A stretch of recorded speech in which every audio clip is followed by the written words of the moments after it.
এরপরে প্রশ্ন হলো, সুন্নি মুসলমান ও শিয়া মুসলমান সম্পর্কে জানতে চাই, এ ধরনের মুসলমানদের সম্পর্কে মৌলিক ধারণা পেতে চাই। দেখুন, সুন্নি হলেন কোরআন এবং নবী করিম সাল্লাল্লাহু আলাইহি সাল্লামের সমস্ত হাদিসগুলো, বিশুদ্ধ সূত্রে বর্ণিত সমস্ত হাদিসগুলোকে যারা মানে, নবী সাল্লাল্লাহু আলাইহি সাল্লাম এবং তার সকল সাহাবী, তার পরিবারবর্গ সবাইকে যারা মানে, এদেরকে বলা হয় সুন্নি। গোটা পৃথিবীতে বেশিরভাগ মুসলমানই সুন্নি, আমরা সবাই সুন্নি আলহামদুলিল্লাহ। বেশিরভাগ বাংলাদেশি, বেশিরভাগ পাকিস্তানি, ভারতীয়, সাবকন্টিনেন্ট, আরব, পৃথিবীতে বেশিরভাগ মানুষই আলহামদুলিল্লাহ সুন্নি মুসলমান। এবং সুন্নি মুসলমানদের বৈশিষ্ট্য হলো তারা কোরআনকে এবং সুন্নাহকে অনুসরণ করে, সুন্নাহ অনুসরণ করার জন্য সুন্নি বলা হয়।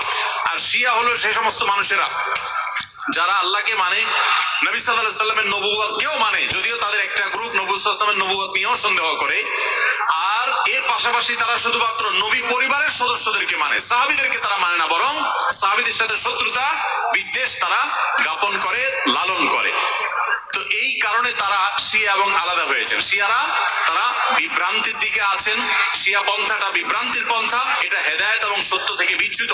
নবী করিম সাল্লাল্লাহু আলাইহি সাল্লাম বলেছেন, আমার পরে তোমরা আমার সুন্নাত, আমার খলিফাদের সুন্নাতকে আঁকড়ে ধরবা। নবীর সুন্নাত এবং আদর্শ যদি কেউ আঁকড়ে না ধরে, সাহাবীদের যদি আদর্শকে কেউ যদি ইগনোর করে, সে কখনো ভালো মুসলমান হতে পারে না। এজন্য আমাদেরকে সতর্ক থাকতে হবে এবং ভালো মুসলমান হতে হলে অবশ্যই কোরআন ও সুন্নাহ উভয়টাকে অনুসরণ করতে হবে। শিয়াদের মধ্যে কিছু কিছু গ্রুপ আছে যারা বিভ্রান্ত, পরিপূর্ণ ইসলাম থেকে তারা বাহির হয়নি।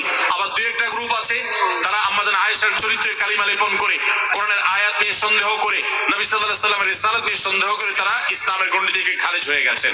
আল্লাহ তাআলা আমাদেরকে কোরআন এবং সুন্নাহ উভয়টার অনুসরণ করার তৌফিক দিয়েছেন। আমরা আহলে বাইতকে, রাসূলুল্লাহ সাল্লাল্লাহু আলাইহি ওয়াসাল্লামের পরিবারকেও ভালোবাসি, আবার তার সাহাবীদেরকেও ভালোবাসি। আমরা এখানে কোনো বিভক্ত করি না, তারা বিভক্তি করেছে, এগুলো তাদের সাথে আমাদের পার্থক্যের জায়গা।